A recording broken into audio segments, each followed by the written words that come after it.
thanks everybody for joining us today on Live Music Nation podcast. I'm your host, Jake Gill. Today we are with Julie Darling. She's from Darling Creatives and the Taste of Randolph Festival. Julie, thanks for joining us. Hey, thanks for having me on. Julie, give us a little background on you. Where did you grow up? And let's talk about your career up until now. Yeah, thanks. So I'm born and bred Chicago on the Northwest side, very blue collar neighborhood around all the cops and firefighters. Had a great upbringing. But to be quite frank, it wasn't enough for me. So I moved into the city when I was young, put myself through school. Wait, stop. You're still young. Come on. Yeah, thanks. And got into event production and community work. Okay. What made you want to get into events? I think the live action piece of it. I was a model when I was younger, and I quickly found out that behind the scenes was just a lot more fun to make it all happen and put the fires out. I thrived on the chaos. And, it is what it is. There's something special about making an experience happen for other people. Yeah, that's perfect. That's perfect. All right, well, let's jump in. Tell us about the Taste of Randolph. So actually, I don't personally produce the Taste of Randolph. The community organization that I work with and volunteer with is called the West Loop Community Organization. Okay. Taste of Randolph is in its going into its 26th year. It would have been 28 without, COVID set all of us back, right? And that's what we're here to talk about.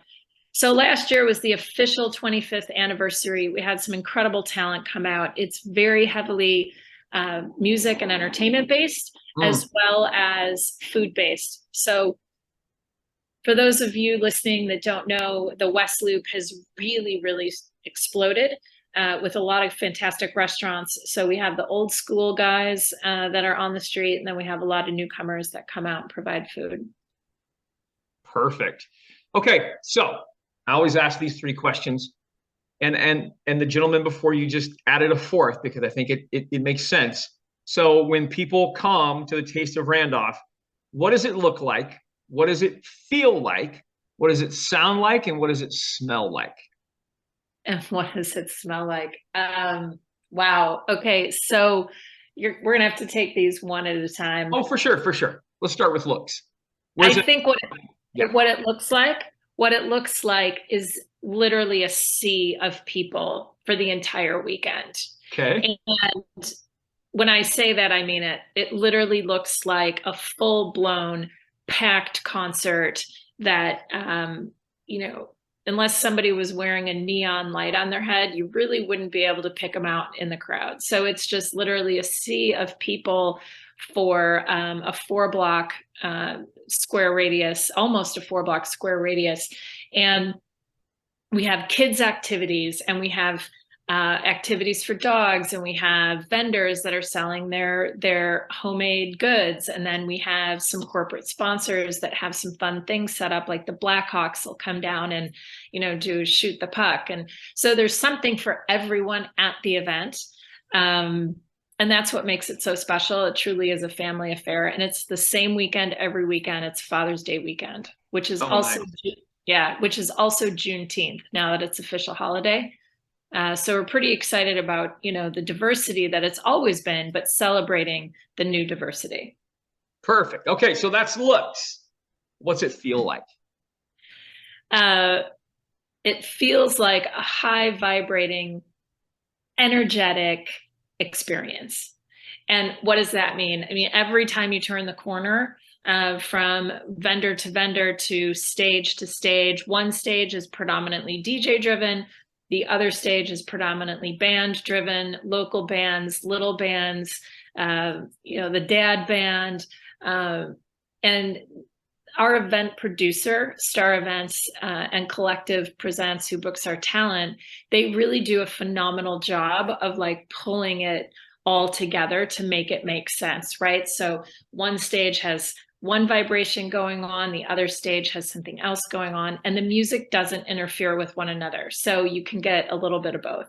That's awesome. All right, let's jump to smell, because that's the big one anyway for people. Wow, the smells. I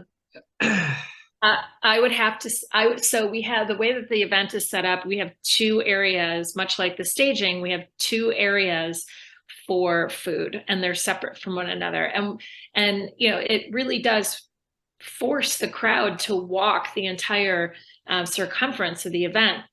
And we have seating down the center of Randolph. So the frontage area roads has the food and the vendors, and then the center of the between the medians has basically seating, VIP seating. Not that you have to pay extra for that, but it's literally treated as a VIP situation. So the smell, I mean, in one area, it might smell like barbecue from your family reunion, to your favorite Italian that your grandmother used to make. So I think it really just honestly is just this incredible coming together of different ethnicities and your favorite foods. Man, doing these interviews before lunch maybe is not a great idea in asking that question. Yeah, no, I know. That's fantastic. Okay, Julie, listen. So I have did a little research and checked your socials, and you have a passion for life. Where does that come from, Julie? I'm going to throw an impromptu question. Wow, my passion for life. Thanks. So I think, growing up, I was fortunate enough to be exposed to a lot of things. And Oh, wow. my stepmother is American Indian. She raised me. My brother has got a completely different take on what it means to live life. He's incredibly high educated, but he also has this passion for helping people. And I think it really came from my stepmother, from a very, very early age. And that's the honest, like, real, Yeah, no. answer. Yeah, no, that's just like, you can just tell. You can tell when you talk, you can tell when you smile, it's genuine. You can tell there's a joy there that some people don't have. And actually, listening to you answer that, you answered it in your based on your experiences, and people choose two different paths. They can take the good from their experiences, or they can take the bad from their experiences. And that's so anyway, sidetrack a little bit, but I just want to highlight sometimes for the listeners that these are real people that we're talking to, and I want them to get a clear picture of what life really can be. You obviously enjoy your job, and that's so huge. And it took me 36 years, to be able to say the same. So that's great. Okay, I always ask these two questions at every interview. And the first one is, you've been to a lot of events, and these don't have to just be your events, but in your lifetime, Julie, what's the best concert you've ever seen? My very first concert was Motley Crue. Oh, very cool. Very, very, very cool. I met their, And yeah. to No, go this ahead. day, I still love those guys. To Oh, this yeah, day, I still love those guys. absolutely. Okay, so you could bring one musical act, dead or alive, to your festival, to the Taste of Randolph. Money's not an issue. Who you bring? Oh my God, there are too many to name. No, you have to pick one. You have to pick one, because if you if you There speak are it, way, there you are speak way it, it might happen, Julie. You speak it, it might happen. I would love to bring the original OG Trax Records performers, house music. Wow. All right. Chicago house music. That would be fantastic. Very good. Julie, how do people find out more about the Taste of Randolph, and also about you, your business, and your endeavors? Yeah, thanks. Just check out westloop.org, westloop.org. My profile is on there. They can reach me through the website. I screen all those inquiries. So that's the best way. And if anybody wants to submit talent, they can also do it through there, and I'll get it to the right hands.